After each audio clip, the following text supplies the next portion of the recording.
Hello guys! Hello water sign, hello Pisces, Scorpio and Cancer. Welcome dito sa aking channel. Kapalaran 888. Welcome. Alamin natin ang reading mo. Ngayong Lunes guys, water sign Pisces, Scorpio and Cancer. I hope na makuha mo ang energy sa araw na ito. Okay. Water sign, Pisces, Scorpio, and Cancer. Okay. So, meron tayo ditong 2 cards, guys. Occupation, 34-7, 26-8, Great Fortune. So, dalawang baraha lang yan. Pero, ang sinasabi ng mensahe, or ang mensaheng sinasabi sa'yo, ay sobrang dami. Kasi unang-una, kinakailangan mo daw na maging mas masipag pa kung gusto nating makuha yung great fortune, yung success, yung financial abundance and prosperity. So, yung iba sa inyo dyan, posibleng busy sa ginagawa sa araw na ito. Siguro, syempre Monday, busy, may overtime, hanggang gabi, nagtatrabaho, nag-overtime. Or kung ikaw ay self-employed, kailangan mong tapusin ito, or mas gusto mong magtrabaho sa gabi kaysa sa umaga, parang ganon.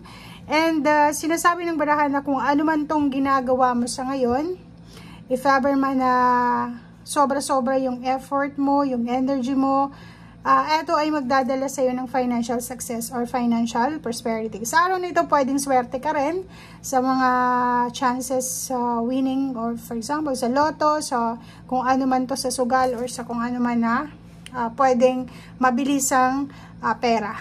Okay, thank you.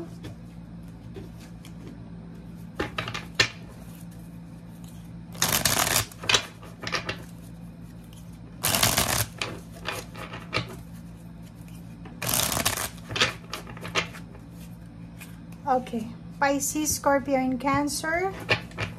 Kunin natin ang energy mo.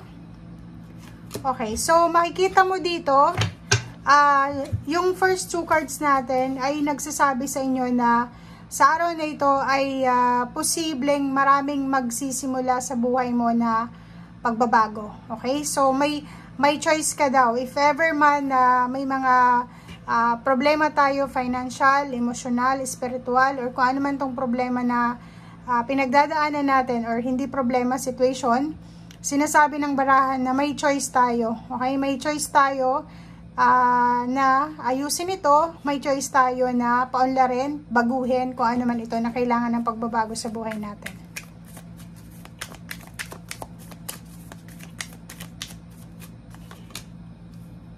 Okay, Queen of Cups.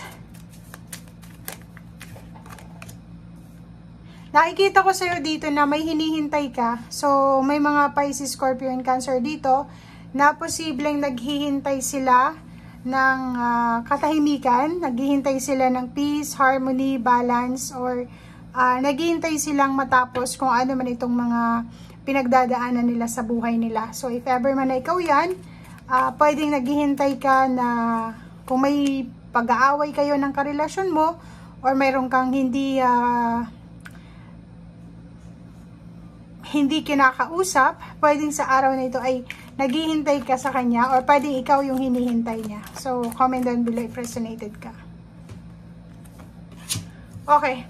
So, yung iba din sa inyo, pwedeng naghihintay kayo ng pera, financial help, or pwedeng ikaw to na may mga tao sa paligid mo, or may mga hindi ka aware na individual sa paligid mo na hinihintay nila yung tulong mo, or hinihintay nila kung kailan ka tatawag sa kanila, kung kailan ka magme-message, kung kailan ka magre-reply, or kung kailan mo sasagutin yung hinihingi nilang pabor sa'yo. Okay, 3 of Wands. So, nakikita ko sa'yo dito, maraming mga tao sa paligid mo ang hinihintay kung nasaan ka na. 'Di ba? Naghihintay sila ng update galing sa iyo. Naghihintay sila ng balita, or kung naghihintay sila ng reaction mo, or kung ano man tong hinihintay nila galing sa iyo. It's either money, it's either reaction, it's either messages, or kung ano pa man. So, sinasabi din ng baraha mo dito, na may iba sa inyo dyan, like yung ibang water sign, Pisces, Scorpion, Cancer, kung kayo ay naghihintay ng promotion sa trabaho, salary increase, or improvement, progress sa ginagawa nyo, as like leadership, sinasabi ng barahan na be-bless ka. So, parang ang linggong ito ay isang manifestation sa buhay mo na posibleng mangyari na hindi ka aware. Ang linggong ito ay parang gusto kang i-bless ng ating universe, ng ating Panginoon, ng sobra-sobra. So, may pagkakataon kang maging masaya sa linggong ito. Okay? So, sa araw na ito, sinasabi ng baraha sa iyo na magiging balanse, kung ano man ang imbalance sa buhay mo sa ngayon. Okay? Magkakaroon ng balanse, aapaw yung cups mo, magiging masaya ka. So, iwasan natin yung pagiging negative or yung pag-iisip ng negative. Okay, so if ever man na may mga problema kayo financial, may kailangan kayong ma-resolve sa usaping financial, sinasabi ng baraha sa inyo dito na huwag kayong mag-alala kasi may mabilis na parating na biyaya sa inyo. Pwedeng this week or before the end of January or siguro ngayong linggo ito. Okay? So, nakikita natin may iba sa inyo dyan na excited. Pwedeng ang iba ay excited dahil sila ay pupunta ng ibang bansa or sila ay lilipat ng tirahan, lilipat ng trabaho, magta-travel, or papasok sila sa trabahong gustong-gusto talaga nilang pasukin.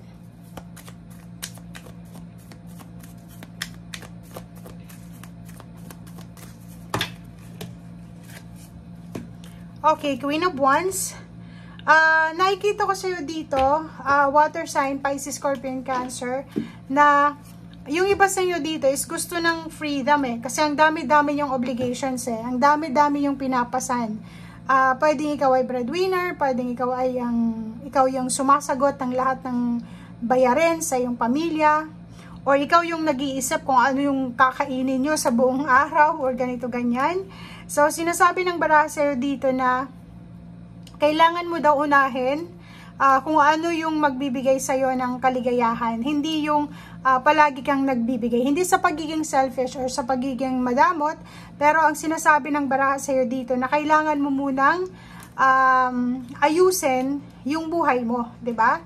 Kasi kung wala ka naman na pwedeng mai-share, ano yung i-share mo sa ibang tao?